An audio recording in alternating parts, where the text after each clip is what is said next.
There is no such thing as the Grey Jedi. Or is there?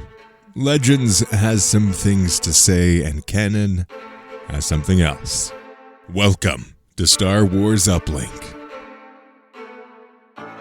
This is a debate long held in the Star Wars community. Is there this idea of a Grey Jedi? When I was in my youth, when I had first discovered Star Wars as a wee lad, I was in love with the idea of a Grey Jedi. Someone who combined the strength of the dark side with the passion and virtue of the light side. And there are some benefits to this idea. I feel it better captures this idea of humanity, that we are not just one thing, that we are multifaceted in terms of what we see the world as. But in Star Wars, that's a completely different thing. If we look back at what George Lucas said and his influences within Star Wars and his exact thoughts on the matter, there is no such thing as a Grey Jedi. Unless you look at Legends, because Legends has a multifaceted view of the Force. It's a four-pronged approach, really. You have this idea of the light side, the dark side, and then you also have the physical Force and the unifying Force. And these are all very different things. And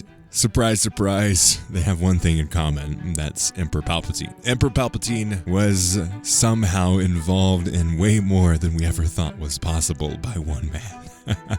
When we look at Legends and we look at the variety of different perspectives on Star Wars, they're all there. In fact, one of the most complicated parts of Legends was the variety of stories that they were telling. And it sparked the reason that Disney went and they nuked the whole idea of Legends and put it into its own category, because there was a lot of things that conflicted, and there were way more Jedi that survived Order 66 in Legends than there are in canon, but that's a whole different can of worms that we're not getting into today. So when we look at Star Wars and the Legends and we look at Force in Legends content, there's a lot of perspectives here, but we have two clear examples of Star Wars and the Force and it being different in Legends than it is in canon. And before I get into this, I want to preface this. George Lucas considered Legends content fan fiction. He felt that everything except for the movies were fan fiction, including the Clone Wars. Mr. Dave Filoni, yes, your stuff was fan fiction until it gets the big screen. So that was George Lucas' perspective, and I don't necessarily think it's going to be necessarily all carried over, but there's some pieces that are carried over from that mindset. So with that all to say, let's get into the details here. The two big examples with this is Jason Solo and Emperor Palpatine, of course. Emperor Palpatine being the person who used the Force and viewed the Force as a tool, a power as a means to an end. It's not something that has any hallowedness to it. He did believe that those who used lightsabers were weak compared to those who did not and did rely on just the Force. But when we look at what his views of the Force were, he was more of the idea that there is no light side or dark side. There is just power.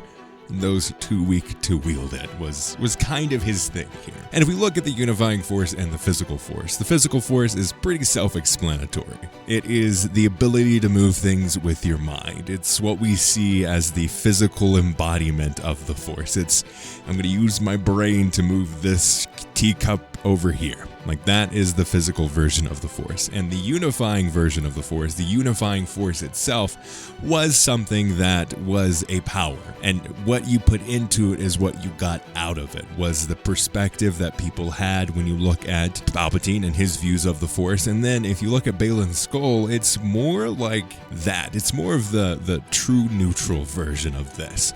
Palpatine went into it with malicious and used it as a tool and bringing the evil and the dark side. While he did pull efforts from that, he used a lot of the things of the light side to hide his appearance and move things forward. So there was a lot there that he was able to use on both sides of the fence. And what George Lucas originally intended with the Force was there are two pathways to go down. And once you start pulling from the dark side of the Force, it's something that will ultimately corrupt you, even if you only use it partially. It's something that is going to affect all aspects of you eventually. You're giving up a piece of yourself to get to that power. But it's not necessarily all black and white if you look at it from a people perspective, because you can look at Jedi Survivor and Cal Kestis's use of the dark side, and while he didn't necessarily go into the evil, the revenge side of things, he went more in using the power to a means to an end. But if you look at Palpatine, so did he. So there's a lot of those different things when we look at the unifying force versus the physical force. And then separately, you look at the light side and the dark side, which is people's perception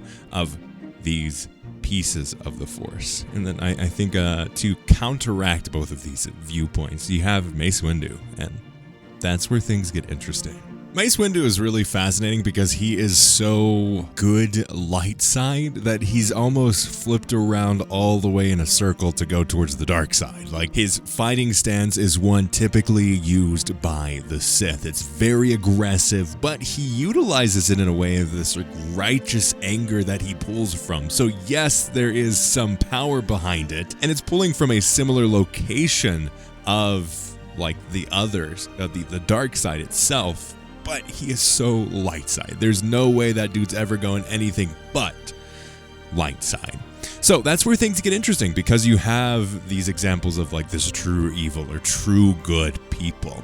But there is some gradients there that is different depending on the situation, because if we look at Palpatine, he is pure evil, but he can utilize the Senate and be perceived as someone who is good from the Senate perspective and manipulate everybody, but ultimately he's doing it for his own evil uses. And then you have someone like Mace Windu, who is so righteously pure that it almost starts going the opposite direction. Like, he's going so anti-dark side that he's flipping around in that circle to go even more into the dark side-ish. It's really complicated if you start looking at the broad examples that we have in canon as well as in legends on the kinds of uses for the Force, because there is no one Force. It's very dependent on the situation.